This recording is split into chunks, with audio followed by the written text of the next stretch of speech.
கர்த்தருடைய பரிசுத்த நாமம் மகிமைப்படுவதாக. ஆண்டவராகிய இயேசு கிறிஸ்துவ நாமத்தினாலே உங்கள் யாவரும் வாழ்த்து வரவேற்கிறேன். இந்த நாளிலும் கூட ஒரு அமைசுத்திர உவமையை நாம் தியானிக்க இயேசப்பா நமக்கு உதவி செய்வாராக. விலைக்கிரயம் செலுத்து அல்லது சீசனாக இருப்பதற்கான விலைக்கிரயம் அப்படிங்கிறத குறித்து நாம் இந்த நாளில் இந்த உவமையினுடைய பேர் செல்லும் செலவை கணக்கு பார்க்கும் மனுஷர், கணக்கு பார்க்கிற ராஜா அல்லது கணக்கு பார்க்கிற ஒரு மனுஷன் அப்படிங்கிற உவமையை பார்க்க ஏசப்பா நமக்கு உதவி செய்வார். லூக்கா எழுதின சுவிசேஷம் 14வது அதிகாரத்தில் 28 33 வரைக்கும். உங்களில் ஒருவன் ஒரு கோபுரத்தை கட்ட மனதாயிருந்தால் அஸ்திபாரம் போட்ட பின்பு முடிக்க திராணி இல்லாமல் போனால் பார்க்கிறவர்கள் எல்லாரும் இந்த மனுஷன் கட்டத் தொடங்கி முடிக்க திராணி இல்லாமல் போனான் என்று சொல்லி தன்னை பரியாசம் பண்ணாதபடிக்கு அதை கட்டி தீர்க்கிறதற்கு தனக்கு நிர்வாகம் உண்டோ இல்லையோ என்று முன்பு அவன் உட்கார்ந்து செல்லும் செலவை கணக்கு பாராமல் இருப்பானோ அப்படின்னு இங்கு சொல்லப்பட்டிருக்கிறது. உங்களில் ஒருவர் ஒரு கோபுரத்தை கட்ட மனதாக இருந்தால், ஒரு கோபுரத்தை கட்டுகிறதற்கு நீங்க மனது உடையவர்களாய் இருப்பீர்கள் என்று சொன்னா நீங்க என்ன செய்யணும்னா, முதலாவது ஒரு அஸ்திபாரம் போட்ட பின்பு முடிக்க திராணி இல்லாமல் போனா எல்லாரும் என்ன செய்வாங்களாம், அந்த மனுஷனை பார்த்து என்ன செய்வாங்களாம், பரியாசம் பண்ணுவாங்களாம். எப்படி இந்த மனுஷன் கட்ட தொடங்கி முடிக்க திராணி இல்லாமல் போயிட்டானேன்னு சொல்லி பரியாசம் பண்ணாதபடிக்கு நீங்கள் அதை கட்டி தீர்க்கிறதுக்கு எனக்கு நிர்வாகம் உண்டோ இல்லையா அப்படி சொல்லி உட்கார்ந்து கணக்கு பார்த்து செல்லும் செலவை கணக்கு பார்க்க வேண்டுமா? ஆண்டவராகிய இயேசு கிறிஸ்து இப்படியே ஓமையை சொல்லுகிறார். அநேக நேரம் நமக்கு கொடுக்கப்பட்டிருக்கிற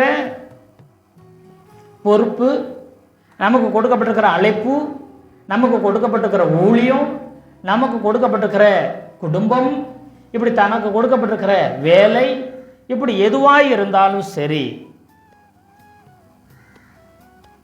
அதை நாம் எதுவாய் இருந்தாலும் சரி கணக்கு பார்க்கிறவர்களாய் இருக்க வேண்டும்.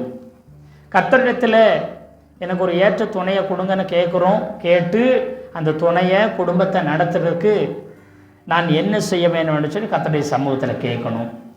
அப்புறம் பிள்ளைகளை கேட்குறோம் கர்த்தரிடத்தில். கர்த்தர் பிள்ளைகளை கொடுக்குறார். அந்த பிள்ளைகளை நடத்தும்படிக்கு எப்படி நடத்த வேண்டும் என்று சொல்லி என்ன செய்யணும்.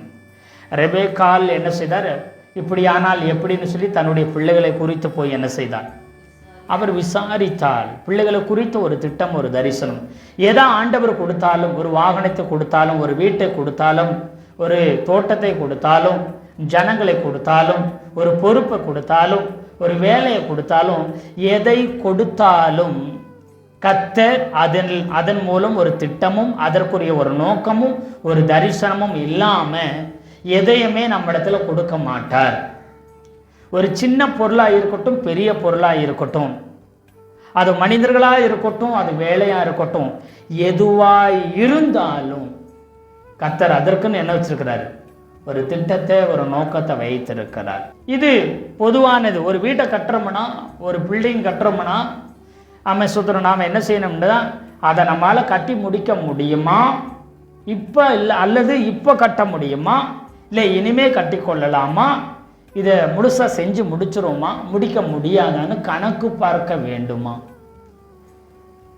கணக்கு பார்க்காம எதையும் என்ன செய்யக்கூடாது, செய்யக்கூடாது அப்படின்னு இங்கே ஆண்டவர் சொல்லி கொடுக்குறார். நெகேமியாவுக்கு அலங்கம் இடிஞ்சு கிடக்குது, ஜனங்கள் பாதுகாப்பு இல்லாமல் இருக்கிறாங்கன்னு தெரிஞ்ச உடனே அவர் எழும்பி போய் ஒரு ஆவேசத்தில் ஒரு வேகத்தில் அவர் ஒரு மன பாரத்தோட ஒரு தரிசனத்தோட நான் போறேன்னு உடனே எழும்பி, ராஜாவே எனக்கு லீவு வேணும்னு சொல்லி உடனே கேட்டுட்டு அவர் உடனே என்ன செஞ்சிருக்கலாம், போயிருக்கலாம். ஆனால் ராஜா கிட்ட அவர் கேட்டு அனுமதி வாங்கி அவர் போகிறதுக்கு முன்னாடி என்ன செய்தார், உபவாசம் போட்டு துக்கித்து அழுது ஜெபம் பண்ணி கர்த்தரிடத்துல இந்த காரியத்தை குறித்து விசாரித்து அது செல்லும் செலவு என்ன, கணக்கு என்ன, அதற்கு மனிதர்கள் தேவைப்படும், அதற்கு பொருள் தேவைப்படும், அதுக்கு பாதுகாப்பு தேவைப்படும், அதுக்கு நிறைய காரியங்கள் தேவைப்படும், அதுக்கு அதிகாரம் நமக்கு வேணும். ராஜாவுடைய என்ன செய்யணும், கடிதம், ரெக்கமெண்ட் லெட்டர் கடிதமும் நமக்கு என்ன செய்யணும் வேணும். இப்படி எல்லாவற்றையும் ஆயத்தப்படுத்த கர்த்தருடைய சமூகத்தில் உட்கார்ந்து அவன் ஜெபம் பண்ணினான், உபவாசித்தான். கர்த்தரிடத்துல செல்லும் செலவு, அதாவது கணக்கு பார்க்கும்படி கர்த்தருடைய சமூகத்தில் உட்கார்ந்தான். அவ்வளோ பெரிய அலங்கத்தை கட்டுறதுக்கு எல்லா காரியத்தையும் அவன் திட்டமிட்டான்.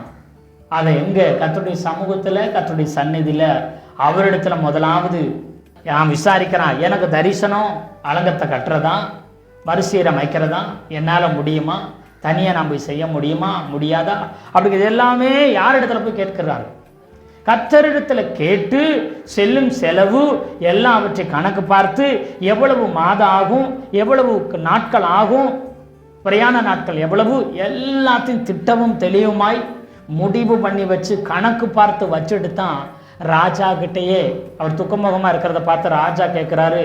ராஜா கிட்ட தெளிவாக விளக்கமாக சொல்லுவார். 2வது அதிகாரத்தில் நெகேமியாவில் இருக்கும். இது உலக காரியம்.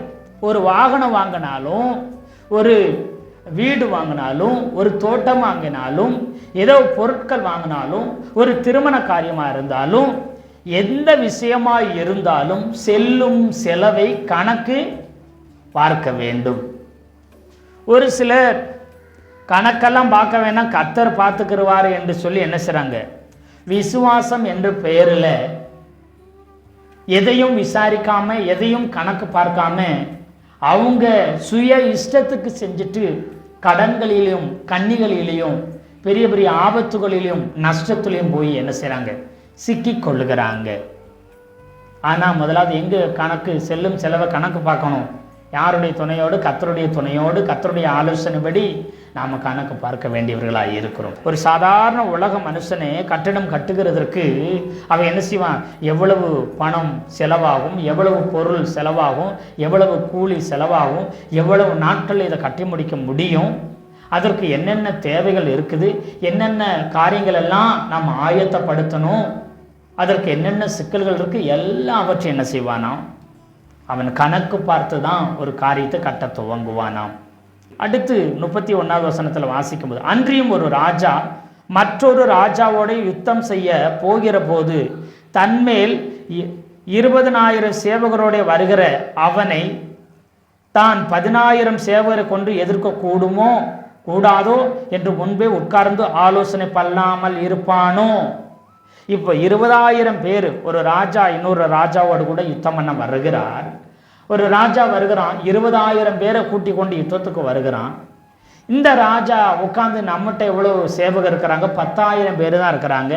இந்த 10,000 பேரும் அந்த 20,000 பேரை எதிர்க்க முடியுமா, ஜெயிக்க முடியுமா, இது சாத்தியமா, அவ்வளவு பலமுள்ளவங்களா நம்முடைய வீரர்கள் இருக்கிறார்களா, இல்லையா? இல்லை என்றால் அந்த யுத்தம் செய்ய வருகிற ராஜாவோடு கூட பேசி நாம் எப்படி சமாதானம் ஆக முடியும்? இல்லை ஒரு வீரர் 2 வீரரை வீழ்த்துகிற அளவுக்கு பலமுள்ளவர்கள் நம்முடைய வீரர் இருக்கிறாங்க, அதனால தைரியம் என்ன செய்யலாம், யுத்தம் பண்ணலாமான்னு என்ன செய்வானா, உட்கார்ந்து ஆலோசனை பண்ணாமல் இருப்பானோ. கூடாதென்று கண்டால்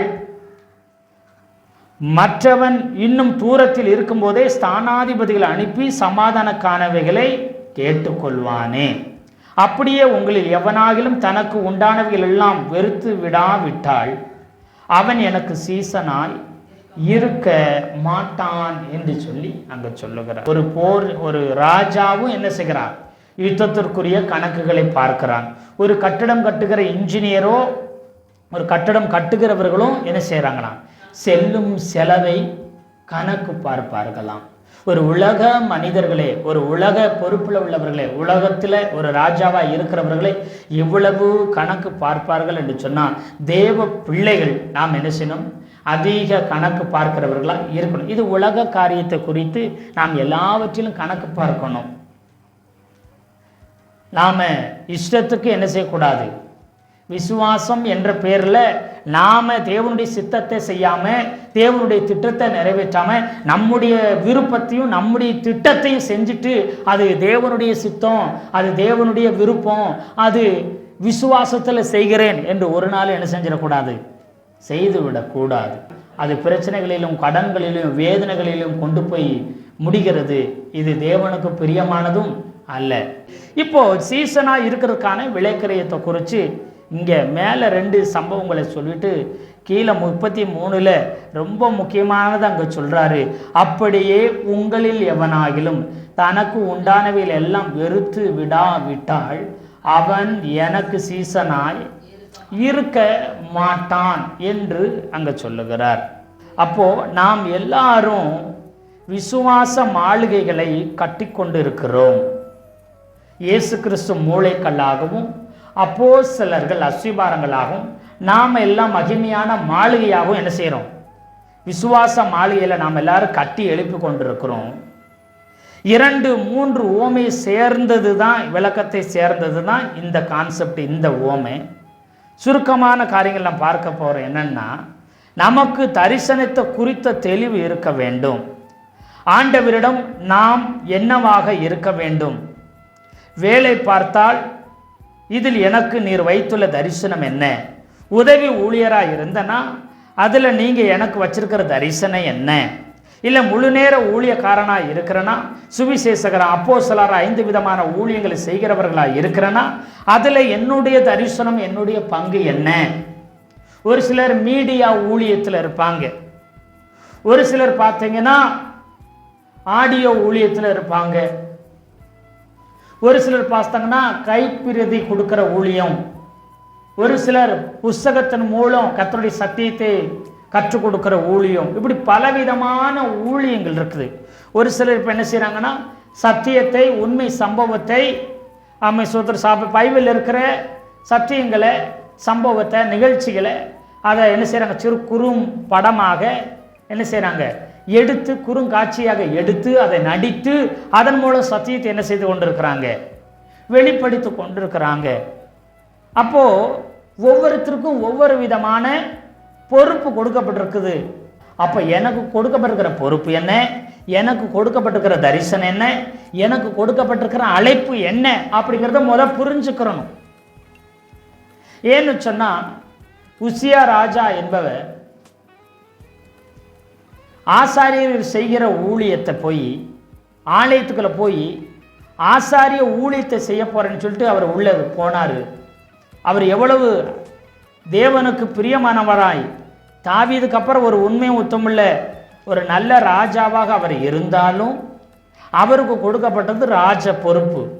ராஜாவாக இருந்து ஆளுகை செய்கிறது மாத்திரம்தான். அவர் அதையும் மீறி தான் செய்கிற காரியமெல்லாம் வாய்க்குது, ஆசீர்வாதமாக இருக்குது என்று சொல்லிட்டு இவர் என்ன செய்கிறார்? ஆசாரிய ஊழியத்தை செய்கிறதுக்கு அவர் துணிந்து விட்டார். உடனே கர்த்தருக்கு என்ன வந்துருச்சு? கோபம் வந்துருச்சு. கர்த்தர் அவனை அடித்தார். அவனுக்கு குஷ்டரோகம் உண்டானது. குஷ்டரோகம் உண்டாகி அவன் ஆலயத்திலிருந்து அப்புறப்படுத்தப்பட்டான்னு பார்க்கிறோம். அப்போது நமக்கு என்ன தரிசனம் கொடுக்கப்பட்டிருக்குது, நமக்கு கர்த்தர் என்னத்தை கொடுத்திருக்கிறாரோ அதில் அந்த தரிசனத்தை குறித்த தெளிவு இருக்கணும். அதை குறித்து என்ன செய்யணும்? பாரமும் இருக்க வேண்டும். அதன்படி தான் நம்ம கரெக்டாக செயல்பட வேண்டும். 2 ராஜாக்கள் 15வது அதிகாரம் 1-2 வசனத்தை பார்த்தீங்கன்னா, அமத்சியாவின் குமாரனாகிய அசரியா என்பவன் ராஜாவானான். அவன் 16 வயதில் ராஜாவாகி 52 வருஷம் எருசலேமை அரசாட்சி பண்ணினான். அவன் அரசாட்சி பண்ணி அவன் தன் தகப்பனாக அமத்சியா செய்தபடியெல்லாம் கர்த்தரின் பார்வைக்கு செம்மையானதை செய்தான் என்று சொல்லி 3ஆம் வசனம் சொல்லியிருக்கிறது. ஆனால் 5ஆம் வசனத்தில் கர்த்தர் இந்த ராஜாவை வாதித்ததினால் அவன் தன் மரண நாள் மட்டும் குஷ்டரோகியாக இருந்து தனித்து ஒரு வீட்டிலேயே என்ன செய்தானா, வாசம் பண்ணினான் என்று சொல்லி இங்கே சொல்லுது. இந்த அசரியா என்கிறவர் தான் உசியா ராஜா. இவர் கர்த்தருடைய பார்வைக்கு செம்மையானதை செய்து வந்தவன். இவன் செம்மையானதை செய்து வந்தாலும் அந்த ராஜரீக ஆசாரிய ஊழியத்தை போய் நான் செய்ய போகிறேன்னு செஞ்சு போனதுனால கர்த்தர் அவனை அடித்தார். அவனுக்கு நெற்றியில் குஷ்டரோகம் வந்துச்சு. நீங்கள் எவ்வளவு உண்மையும் செம்மையுமாக கர்த்தருக்கு பிரியமானவர்களாக அநேக நேரத்தில் நாம் இருக்கலாம்.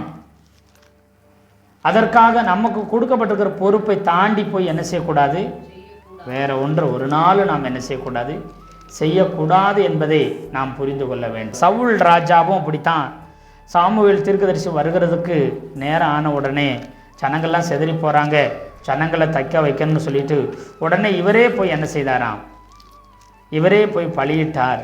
அது கர்த்தருடைய பார்வையில் அது கோபமாய் மாறினது. அவன் ராஜ்யபாரத்தை இழந்து போகிறதுக்கு காரணமாய் அது ஒரு முக்கியமான காரியமாய் மாறிற்று. அதனால் நமக்கு கொடுக்கப்பட்டிருக்கிற காரியங்களை நாம் சரியான விதத்தில் நம்ம செய்யும் பொழுது கர்த்தர் நம்மை ஆசீர்வதிக்க அவர் போதுமானவராக இருக்கிறார். இங்கே பாருங்கள், ஒரு கட்டிடம் கட்டணும்னா அதுக்குரிய எல்லா கணக்கையும் நம்ம பார்க்கணும். இதில் 2 விதமான விளக்கம் இருக்குது. ஒன்று, தன்னுடைய ராஜ்யத்தை கட்ட நான் சிலுவையில் மரிக்கப் போகிறேன் என்று சொல்லி ஆண்டவர் இயேசு கிறிஸ்து சொன்னார். மற்ற ஜனங்களும் சீசர்களும் எல்லாருமே இயேசுநாதரை மரிக்கிறத விரும்பவே இல்லை. ஆனால் அவருக்கு தெரியும் தரிசனம், நான் இந்த பூமிக்கு வந்ததே என்ன செய்ய போகிறேன், தீர்க்க தரிசனத்தின்படி இந்த தேவனுடைய வார்த்தையின்படி இங்கே வாழ்ந்து நிறைவேற்றி சிலுவையில் நான் மரித்து ஜீவனை கொடுக்க போகிறேன். இதுதான் என்னுடைய தரிசனமாக இருக்கிறது, என்னுடைய விளைக்கரியமாக இருக்கிறதுன்னு அவருக்கு சரியாக தெரிஞ்சு வச்சுருந்தார். எத்தனை பேர் தடை பண்ணினாலும், எத்தனை பேர் அவரை வேண்டாமல் என்று கூறினாலும் அவர் கேட்கல. ஏன்னா அவர் சிலுவையில் மரித்து அது நம்மளை மீட்கிறதுக்காக. ஆண்டவர் சொல்கிறார், உங்களை மீட்கிறதுக்காக, உங்களை சீசராய் மாற்றுகிறதுக்காக நான் சிலுவையில் விளைக்கரியம் செலுத்த வேண்டும் என்பது அவருக்கு தெரிந்தபடினால அவர் சிலுவையில் தன்னைய பலியாக விளைக்கரியமாய் தன்னுடைய ராஜ்யத்தை கட்டுவதற்காக சிலுவையில் அவர் மரித்தார். இது முதல் காரணம். 2வது, நீங்கள் என்னை பின்தொடர்வதற்கு நீங்கள் என்ன கிரயம் செலுத்த வேண்டும் என்பதை கவனித்துக் கொள்ளுங்கள். நீங்கள் சீசராக மாறுவதற்கு, உங்கள் தரிசனம் நிறைவேறதற்கு நீங்கள் என்ன கிரயத்தை செலுத்த வேண்டும் என்பதை பார்த்து கொள்ளுங்கள். நான் செலுத்துவதற்குரிய கிரயத்தை நான் செலுத்தி விடுவேன். உங்கள் தரிசனம் நிறைவேற இலக்கை அடைய தேவ சித்தத்தை அமை செய்து முடிக்க, அறிந்து இலக்கை செய்து முடிக்கணும்னா நீங்கள் என்ன செய்ய போகிறீங்க, நாம் என்ன செய்ய போகிறோம். இந்த ஓமையில் இன்னொரு கருத்தையும் வைத்திருக்கிறார். என்ன சொல்லுகிறார் என்றால், தன் சிலுவையை எடுத்துக்கொண்டு என்றால் நான் சொல்லுகிறதை மட்டும் நீ செய்யணும். உன் சிலுவையை நீ மட்டும்தான் சுமக்கணும். தன் சிலுவை எடுத்துக்கொண்டு போ. கர்த்தர் சொல்லுகிறத மட்டும்தான் செய்யணும். அதான் ஏற்கனவே சொன்னது போல், நான் இன்ஜினியராக இருந்தால் இன்ஜினியர் வேலையை மட்டும்தான் பார்க்கணும், டாக்டராக இருந்தால் டாக்டர் வேலையை மட்டும்தான் பார்க்கணும். அந்த வேலையை விட்டுட்டு வேற ஒரு வேலையை போய் பார்த்தா அரசாங்கம் என்ன செய்வாங்க, பிடிச்சி செயலில் போட்டுருவாங்க. செய்ய வேண்டியதை மட்டும்தான் செய்யணும், சுயத்தை பிடிக்கவே கூடாது. ஒரு சிலர் சொல்லுவாங்க, இல்லை நான் இன்ஜினியராக்கும், நான் டாக்டராக்கும், நான் கலெக்டராக்கும், நான் பெரிய ஆளாக்கும், நான் அதை செய்ய மாட்டேன் இதை செய்ய மாட்டேன்னு ஒரு நாள் என்ன செய்யக்கூடாது. உன்னுடைய சுயத்தை, உன்னுடைய பதவியை, உன்னுடைய ஸ்தானத்தை ஒரு நாள் தூக்கி பிடிக்கக்கூடாது. ஓன் சிலுவையை நீ சுமக்கணும். உனக்கு கொடுக்கப்பட்டிருக்கிற தரிசனத்தை நீ தான் நிறைவேற்றணும். எனக்கு கை நிறைய பணம் வருது, வருமானம் வருது, நல்ல வேலை இருக்குது, நான் யாருக்காவது பணத்தையும் பொருளையும் உதவியும் செஞ்சிடறேன், என்னுடைய வேலை பணத்தையும் பொருளையும் உதவியும் செஞ்சிடறேன், கர்த்தர் எனக்கு ஒரு தரிசனம் கொடுத்தாரு, அதை நீங்கள் செஞ்சிருங்க, அதற்குரிய எல்லா உதவிகளும் நான் செய்து விடுகிறேன்னு சொல்லுகிறது, அது ஒரு நாள் ஒருபோது கர்த்தர் அதில் விரும்புகிறதே இல்லை. எங்களுக்கு கர்த்தர் கொடுத்துக்கிற தரிசனம் சத்தியத்தை எல்லாரும் அறிந்து கொள்ளணும். நிறையா காரியங்களை, வசனத்தின் அர்த்தத்தை, ஆழத்தை நிறைய நேரம் புரிய முடியல. அதை என்ன செய்ய வேணும், அதை எளிதில் புரிந்து கொள்ளும்படி நிறைய காரியங்களை, சத்தியங்களை, அநேக கேள்விகளை, குழப்பங்களை என்ன செய்யணும், ஆமாம் எல்லாரும் அறிந்து கொள்ள வேண்டும் என்கிற ஒரு பாரத்தை கர்த்தர் எனக்குள்ள வைத்திருக்கிறபடியினால அநேக காரியங்களை என்ன செய்கிறோம், தேடி கற்றுக்கொண்டு, தேடி பெற்றுக்கொண்டு அதை என்ன செய்கிறோம், அநேகர் அறிந்து கொள்ளும்படிக்காக என்ன செய்கிறோம்னா கர்த்தருடைய வார்த்தையை பகிர்ந்து கொள்ளுகிறோம். அப்போ சத்தியத்தினால நிரப்ப வேண்டும், சத்தியத்தினால சபையை நிரப்ப வேண்டும், சத்தியத்தால ஆவிக்குரிய ஜனங்களே வளர்ந்து பெருக செய்ய வேண்டும். என் ஜனங்கள் அறிவில்லாமையினால் சங்காரமாகிறார்கள். அறியாமை இருள் கிறிஸ்தவ ஜனங்கள் மத்தியில, விசுவாசம் ஜனங்கள் மத்தியில அது அகன்று போக வேணும்னா சத்தியத்தை அறிவீர்கள், சத்தியம் உங்களை விடுதலையாக்கும் என்று சொல்லியிருக்கிற வார்த்தையின்படி சத்தியத்தின்படி சபையை ஊன்ற கட்டி எழுப்ப வேண்டும். அறியாமை இருள்களே ஆவியானவருடைய துணையோடு சத்தியத்தை என்ன செய்யணும்? அநேக ஜனங்களும் எல்லா ஜனங்களும் கற்றுக்கொள்ளும்படி சுத்திரம் அதை விலக்கி காண்பிக்க வேண்டும். அப்படிங்கிற ஒரு பாரத்தை வைத்திருக்கிறார். ஒரு சிலருக்கு ஜெப பாரத்தை வைத்திருப்பார். அவர்கள் ஜெபத்தின் மூலம் கர்த்தருடைய ராஜ்யத்தை பலமாய் கட்டி எழுப்புவாங்க. ஒரு சிலருக்கு சுவிசேஷ பாரத்தை கொடுத்திருப்பார். சுவிசேஷம் மூலம் தேவனுடைய ராஜ்யத்தை பலமாய் கட்டி எழுப்புவார். ஒரு சிலருக்கு பாடல் பாடுகிற தாளந்து கிருபையை கொடுத்திருப்பார். அதன் மூலம் அவங்க என்ன செய்வாங்க? தேவனுடைய ராஜ்யத்தை பலமாய் கட்டி எழுப்புவாங்க. ஒவ்வொருத்தருக்கும் ஒவ்வொரு விதமான கிருபையை கொடுத்திருப்பாங்க. நமக்கு என்ன கொடுத்திருக்கிறாரோ அதை வைத்து தான் நாம் என்ன செய்யணும்? சொல்லுங்க, தேவனுடைய ராஜ்யத்தை கட்டி எழுப்ப வேண்டும். இன்னொருத்தங்க சொல்றாங்க, அப்படி பண்ணுங்க, இப்போ தான் ட்ரெண்டு, பாட்டில் நல்லா ட்ரெண்ட் ஆயிடலாம், இல்லை தீர்க்க தரிசனத்தில் நல்லா ட்ரெண்ட் ஆயிடலாம், இல்லை ஜெபத்தின் மூலம், இல்லை உபாசம் ஏதோ ஒரு காரியத்தை மூலம் நீங்கள் ஈஸியாக ட்ரெண்ட் ஆயிடலாம், அதில் அப்படி ஃபேமஸ் ஆகல, இதில் ஃபேமஸ் ஆகல. அதெல்லாம் கிடையாது. மற்றவருடைய ஆலோசனை அல்ல, தேவனுடைய திட்டமும் தரிசனமும் என்னவோ அதன்படி தான் நீங்கள் என்ன செய்யணும்? அதற்குரிய கணக்கு பாருங்க, அதற்குரிய விலைக்கரியத்தை செலுத்துங்க. கர்த்தருடைய தரிசனத்தை செய்யும் பொழுது கடினமாகவும் கஷ்டமாகவும் தான் இருக்கும், ரொம்ப நெருக்கமாக தான் இருக்கும், ரொம்ப போட்டிகளும் பொறாமைகளும் தடைகளும் போராட்டங்களும் நெருக்கங்களும் வரும். ஆனால் அந்த நெருக்கத்திலையும் கஷ்டத்திலையும் நீங்கள் ஜெபிக்கிற தரிசனம் பெற்றிருந்தீங்கன்னா, நீங்கள் ஜெபம் பண்ணா ஜெபிக்கிற ஊழியத்தை, ஜெபம் பண்ணுகிற ஊழியங்களை நீங்கள் செய்யும் போது உங்களுக்கு அளவில்லாத சந்தோஷம் வரும். கொடுக்குற ஊழியமா நீங்கள் கொடுத்தீங்கன்னா உங்களுக்கு அளவில்லாத சந்தோஷம் வரும். தீர்க்க தரிசனம் உரைக்கிறத, கர்த்தருடைய வார்த்தையை நீங்கள் தீர்க்க தரிசனம் உரைக்கும் பொழுது, எதிர்ப்பு வரும்போது, போராட்டம் வரும்போது, நீங்கள் கர்த்தர் கொடுத்த தரிசனத்தை எப்படி செய்யும்போது உங்களுக்கு அளவில்லாத சந்தோஷம் வரும். கர்த்தர் உங்களுக்கு எந்த ஊழியத்தை தரிசனத்தை வச்சிருக்கிறாரோ அந்த காரியத்தை செய்யும் பொழுது உங்களை அறியாமலே சந்தோஷம் வரும். சூழ்நிலைகள் எதிராக இருக்கலாம், மனிதர்கள் எதிராக இருக்கலாம், எல்லாம் ஆப்போசிட்டாக இருந்தாலும், ஆனாலும் நீங்கள் தரிசனத்தின்படி செய்யும் பொழுது உங்களுக்கு மிகப்பெரிய சந்தோஷம் உண்டாகும். அப்போ நீங்கள் புரிஞ்சுக்கிறணும், இதுதான் என்னுடைய தரிசனம், இதுதான் கர்த்தர் என்னை கொண்டு செய்ய வேண்டிய காரியம் என்று புரிந்து கொண்டு அதன்படி அதற்காகவே பிரயாசப்பட்டு கர்த்தருடைய நாம மகிமைக்கு ஓட வேண்டும். ஒரு சிலருக்கு ஆத்தும ஆதாயம் செய்கிற கிருபை, ஒரு சிலருக்கு ஈஸியா ஆண்டவரை பற்றி எளிமையாக சொல்லுகிற கிருபை இருக்கும், ஒரு சிலர் கஷ்டப்படுகிற ஒவ்வொருத்தரப்படுகிறவர்களும் தாங்குகிற கிருபை இருக்கும், ஒரு சிலருக்கு ஆறுதலின் மகன் என்று சொல்லப்பட்ட பர்னபாவை போல மற்றவர்களை தூக்கி விட்டு மற்றவர்களை ஆறுதல்படுத்தி உற்சாகப்படுத்துகிற ஆறுதலின் ஊழியத்தை கர்த்தர் கொடுப்பார்.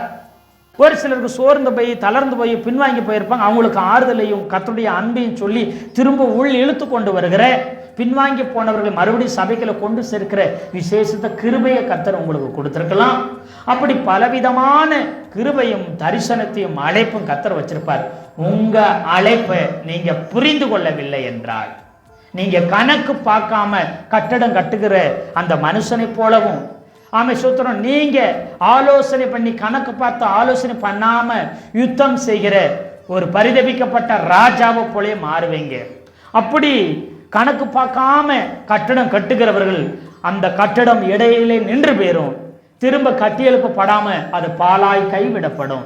எத்தனையோ பெரிய பெரிய பிரமாண்டமான கட்டடங்கள்லாம் கட்டியிருக்கப்படும், பல கோடிக்கணக்கான ரூபாய் செலவு செய்து கட்டியிருப்பாங்க, ஆனால் பார்த்தீங்கன்னா முக்காவாசியில் முடிஞ்சிருக்கும், அப்படி நின்று போயிருக்கும். எத்தனையோ கட்டடங்கள் நீங்கள் போய் பார்ப்பீங்க, என்ன இவ்வளோ பிரமாண்டமாக கட்டி இப்படி இடையில போட்டாங்கன்னா கணக்கு பார்க்காம விட்டுட்டாங்க. அதில் பல கோடிகளை கொட்டி இருந்தாலும் அதனால் எந்த பிரயோஜனமும் இல்லாமல் போயிருக்கும். இராணுவத்தில் எல்லா காரியத்தும் கணக்கு பார்த்து அவன் யுத்தம் பண்ணாதான் அவன் வெற்றி பெற முடியும். கணக்கு பார்க்காம ஒருத்தன் போய் யுத்தம் பண்ணுகிறானா அவனால் ஒருபோதும் வெற்றியே அடைய முடியாது. கணக்கு மட்டும் பார்க்காம, கணக்கும் பார்க்கணும், அவன் ஆலோசனையும் பெறுவான். நாம கணக்கும் பார்க்கணும், கர்த்தருடைய சமூகத்தில் ஆலோசனை பெற்றுக்கொண்டு அப்புறம் நீங்க விசுவாசத்தோடு செயல்படுவீங்கன்னு சொன்னா இந்த காரியத்தை கர்த்தாவே நீங்கள் தான் செய்ய சொல்கிறீங்களா? ஆமேன், நான் தான் செய்ய சொல்கிறேன், இதான் உன் தரிசனம். சரிங்க ஆண்டவரே, இப்போ என் கையில் அப்போ இல்லையே, நான் எப்படி செய்கிறது அப்படிங்கக்கூடாது.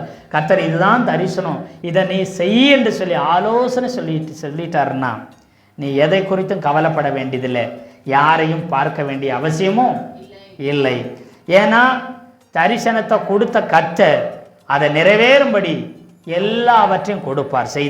செய்து முடிக்கத்தக்க பலனை கர்த்தர் தருவார். தரிசனத்தை குறித்த தெளிவான பார்வை உங்களுக்கு இருந்தால் நீங்கள் இலக்கை தொடர்ந்து சென்று செய்து முடிக்க முடியும். திராட்சை தோட்டத்தில் அத்தி மரத்தை வைத்த மாதிரி நம்ம எவ்வளவோ ஆண்டவராகிய கர்த்தர் இயேசு கிறிஸ்து பராமரித்து பாதுகாத்து வருகிறார். எவ்வளவோ வெளிப்பாடுகளை நமக்கு கற்றுக் கொடுத்து கொண்டு வருகிறார். எதற்காக? நாம் மிகுந்த கனிகளை கொடுக்கும்படி ஆண்டவர் நம்மிடத்தில் எதிர்பார்க்கிறார். திராட்சை தோட்டத்தில் திராட்சை செடி இருக்க வேண்டிய இடத்துல அத்திமரமாகிய நம்மளை உட்கார வச்சு, நம்மளை நட்டு வச்சு, நம்ம மிகுந்த கனிகளை கொடுப்போம்னு சொல்லி நிறைய வெளிப்பாடுகளை கர்த்தர் கொடுத்து, நிறைய ஆசீர்வாதங்களை, வல்லமைகளை, கிருபையை கொடுத்து கொண்டிருக்கிறார். ஏன்னா மிகுந்த கனிகளை நீங்கள் கொடுப்பீங்கன்னு சொல்லி நம்பி அறிந்து கொண்டிருக்கிறார். அதுவே தேவனுடைய திட்டம். அதை அறிந்து நாம் மிகுந்த கனிகளை கொடுக்க, பலன் தர நாம் தொடர்ந்து செயல்பட வேண்டும். இதை தடைபடும்படி பலவீனமும் குறைவும் பண தேவைகளும் சுத்தர் எதிரான சூழ்நிலைகளும் எல்லாம் உங்களை நெருக்கிறது என்று பார்க்காதீங்க. தரிசனம் வந்தாலே இப்படிப்பட்ட எதிர்ப்புகள், போராட்டம் ஒரு பக்கம் வரும். ஆனால் உங்களுக்கு தரிசனம் இருக்குன்னு சொன்னால் அதற்குரிய எல்லா காரியத்தையும் கர்த்தர் செய்து முடித்து விடுவார். கர்த்தர் தேவைகளை பார்ப்பார். கர்த்தர் எதிர்ப்புகளை அவர் தடுத்து நிற்பார். கர்த்தர் யுத்தங்களை ஓய பண்ணுகிற தெய்வமாய் இருக்கிறார். அவர் தடைகளை வழிகளாக மாற்றி விடுவார். தரிசனம் உனக்கு இருந்தால். மோசையோக்கு கர்த்தர் ஜனங்களை விடுதலையாக்க போறேன்னு சொல்லி தரிசனத்தை வச்சு மோசையை அழைச்சி அங்கே எகிப்துக்கு கொண்டு போகிறார். அவன் திரும்ப வரும்பொழுது செங்கட தடையா இருக்குது. தரிசனம் கர்த்தர் கொடுத்தது. தரிசனம் அவர் கானான் தேசத்துக்கு ஜனங்களை வழி நடத்த வேண்டும். அந்த தரிசனம் இருந்ததுனால செங்கடலே ஆனாலும் கர்த்தர் வழியை கொண்டு பண்ணி விட்டுருவார். யோர்தான் தடை பண்ணின பொழுது யோசுவாவுக்கு சுதந்திரிக்கிற ஊழியம். அதனால கட்டாயம் இவன் ஜனங்களுக்கு சுதந்திரத்தை பங்கிட்டு கொடுக்கணும். யோர்தானே நீ பிரவாகித்து போனாலும் சரி, கர்த்தர் யோசுவாவின் தரிசனம் நிறைவேறும்படிக்கு என்ன செய்வார்? பின்னிட்டு திரும்பி ஓட பண்ணி, சத்துருக்களை பின்னிட்டு ஓட பண்ணி என்ன செய்வாராம்? சுதந்திரத்தை பங்கிடும்படி செய்வார். ஆனா நீங்க ஓடி அலைய வேண்டிய அவசியமே கிடையாது. திட்டமிடுவது மட்டும்தான் நாம், கணக்கிடுவது மட்டும்தான் நாம் பார்க்கணும். அந்த தரிசனம் நிறைவேறுகிறதற்கு சுகம், பணம், கிருபை வரம், வல்லமை, அபிஷேகம் சகலத்தையும் கொடுத்து நிறைவேற்ற முடிக்கிறது கர்த்தராகிய இயேசு கிறிஸ்து. நமக்கு சகலத்தையும் செய்ய அவர் வல்லவராய் நம்மோடு கூட இருப்பார். அதனால நம்ம ஒருபோதும் சோர்ந்து போக வேண்டிய, கவலைப்பட வேண்டிய அவசியமே இல்லை. சுதர், நீ நேரான வழியில கர்த்தர் உனக்கு கொடுத்திருக்கிற திட்டத்தின்படி, தரிசனத்தின்படி ஓடுகிறாய் என்று சொன்னான். இடைகளும் இடர்களும் தடைகளும் சோர்வுகளும் கலக்கங்களும் எல்லாம் வரும். ஆனாலும் உன்னை பாதை மாறும்படி, வழி மாறும்படி, பின்வாங்கும்படி என்ன செய்யப்படும்? வரலாம். ஆனால் இது ஒன்று உன்னை தடுத்து நிறுத்த முடியாது. இயேசுநாதருக்கு இப்படி எத்தனையோ தடைகள் வந்தது. அப்போஸ்தலர்கள் கூட இருந்த சீசர்கள் அவரை ராஜாவாக்க வேண்டும் என்று ஆசைப்பட்டார்கள். இவர்கள் மந்திரிகளாய் மாற ஆசைப்பட்டாங்க. அப்புறம் பேதுரு, உமக்கு இது நேரிடவே கூடாதுன்னு சொல்லி கடிந்து கொண்டு, ஆண்டவர் இயேசு கிறிஸ்துவை கடிந்து கொண்டு அவருக்கே புத்திமதி சொல்லி கொண்டிருந்தார். இப்படி பல விதத்தில் தடைகள் வந்தது. தாய், சகோதர சகோதரி ஓடி தேடி தேடி வந்தாங்க இயேசுநாதரை. குடும்பம் தடுக்க முடியல. கூட இருந்த சீசர்கள் தடுத்து நிறுத்த முடியல. எதிராக இருந்த பிசாசு தடுத்து நிறுத்த முடியல. அது பிசாசுக்கு துணையாய் நின்ற, சாத்தானுக்கு துணை நின்ற பரிசேயர் சதுசேயர் கூட்டமும் யூதர்களும் தடுத்து நிறுத்த முடியவில்லை. எதுவும் யாரும் தடுத்து நிறுத்த முடியல. அவருடைய தரிசனத்தை நிறைவேற்றி முடிக்க கர்த்தர் இன்னைக்கு சொல்லுகிறார், உனக்கு தரிசனம் இருக்கு என்று சொன்னால் அதுக்கு வாய்ப்பே இல்லை என்று சொல்லி உலகமும் ஜனங்களும் சொல்லலாம். ஆனாலும் கூட கர்த்தர் சொல்லுகிறார், உன்னுடைய தரிசனம் நிறைவேறும்.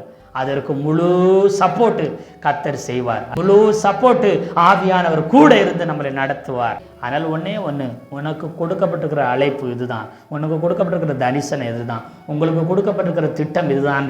நீங்கள் அவருடைய சமூகத்தில் உட்கார்ந்து அதை அறிந்து அவரோடு ஒவ்வொரு நாளும் ஆலோசனை செய்யுங்க.